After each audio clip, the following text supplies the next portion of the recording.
പെറ്റമ്മയുടെ മാറിടം സ്വർഗമാണെന്ന് വിശ്വസിച്ച് ഒരു 1.5 വയസ്സുകാരന് 51 മുറിവുകൾ ഉണ്ടായിരുന്നത് സ്വന്തം മാതാവും രണ്ടാനച്ഛനും കൂടി നൽകിയ സമ്മാനം. ഈ ലോകത്തോട് ആ പൊന്നുമോൻ വിട പറയുമ്പോൾ അവൻ മനസ്സിൽ വിചാരിച്ചിട്ടുണ്ടാവും, ഞാൻ എന്തിനാണ് ഈ ഭൂമിയിലേക്ക് പിറന്നു വീണതെന്നില്ലേ.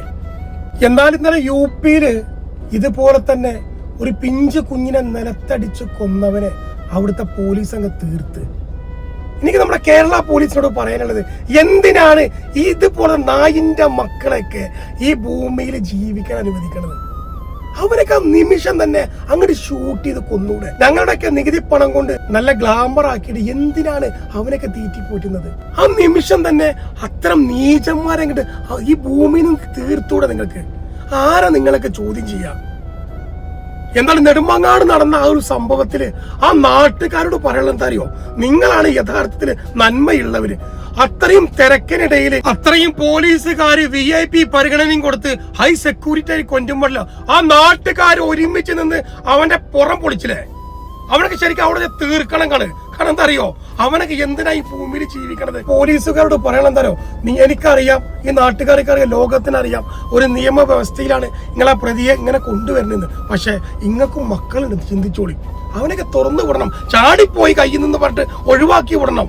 ആ ജനങ്ങൾ അടിച്ചു കൊല്ലട്ടെ ഈ വക നായിന്റെ മക്കളൊക്കെ. നമ്മുടെ കേരള സർക്കാരിനോടും നമ്മുടെ കേരള പോലീസിനോടും പറയാനുള്ള എന്താ അറിയോ, ഇത്തരം നീചമായ കാര്യങ്ങൾ കാണുമ്പോ ആ സ്പോട്ടിൽ തീർക്കുക. മറ്റുള്ളവൻ ഒരു നിമിഷം ചിന്തിക്കണം, ഞാനും ഇതുപോലെ വല്ല തെറ്റും ചെയ്താല് എന്റെയും ഗതി ഇതാവുമല്ലോ എന്ന്. അല്ലാണ്ട് പൊറാട്ടയും ചിക്കനും ബിരിയാണിയും മട്ടനും കൊടുത്തിട്ട് ഇങ്ങനെ വീർപ്പിച്ചിട്ട് നിർത്തല്ല വേണ്ടത്. സത്യം പറഞ്ഞാല് ഓരോ മനുഷ്യന്മാർക്കും ഇത്തരം തെറ്റുകൾ ചെയ്യാൻ തോന്നുന്നത് എന്താണെന്നറിയോ, ജയിലിൽ പോയി കഴിഞ്ഞാല് ഞങ്ങളുടെ ശരീരം നന്നാവും, ഞങ്ങൾക്ക് ഇവിടെ ആരും പേടിയില്ല എന്നുള്ള ഒരു നിയമം ഇവിടെ ഉള്ളത് കൊണ്ടാണ് നമ്മുടെ ഭരണഘടന മൊത്തത്തിൽ ടോട്ടൽ അത് ചേഞ്ച് ആക്കേണ്ട നിമിഷം പണ്ടേ ഞാൻ പറയും എപ്പോഴേ അതിക്രമിച്ചു കഴിഞ്ഞു. ഇതൊക്കെ മാറ്റി എഴുതണം. എന്തിന്? നമ്മുടെ തൊട്ട തമിഴ്നാട്ടില് ഇപ്പോഴത്തെ മിനിസ്റ്റർ പറഞ്ഞത് നിങ്ങൾക്ക് ഓർമ്മയുണ്ട്? വിജയ് ആ ഒരു പിഞ്ചു കുഞ്ഞിനെ ഇതുപോലെ ക്രൂരമായി പീഡിപ്പിച്ച് കൊന്നവനെ ഇഞ്ചിഞ്ചായിട്ട് ഞങ്ങൾ കൊല്ലുന്നു. അതുപോലത്തെ നിയമം നമ്മുടെ നാട്ടിലും വേണം. എന്തിനറിയോ, ഇത് കാണുന്നവന് ഇത് കേൾക്കുന്നവന് ഓർക്കണം, ദൈവമേ പടച്ചോനെ എന്റെ അവസ്ഥയും ഇതാവുമല്ലോ എന്ന്. അല്ലാണ്ട് നമ്മുടെ ജയിലിൽ കൊണ്ടുപോയിട്ട് ഞങ്ങളുടെ നികുതി പണം കൊണ്ട് തീറ്റിപ്പോറ്റിയിട്ട് ഇങ്ങനെ വീർപ്പിച്ചിട്ട് നല്ല ഗ്ലാമർ ആക്കിയിട്ട് ഇങ്ങനെ നടത്താനല്ല. മനസ്സിലാകുന്നുണ്ടോ? വളരെ മോശമായ ഒരു നിയമം നമ്മുടെ നാട്ടില്.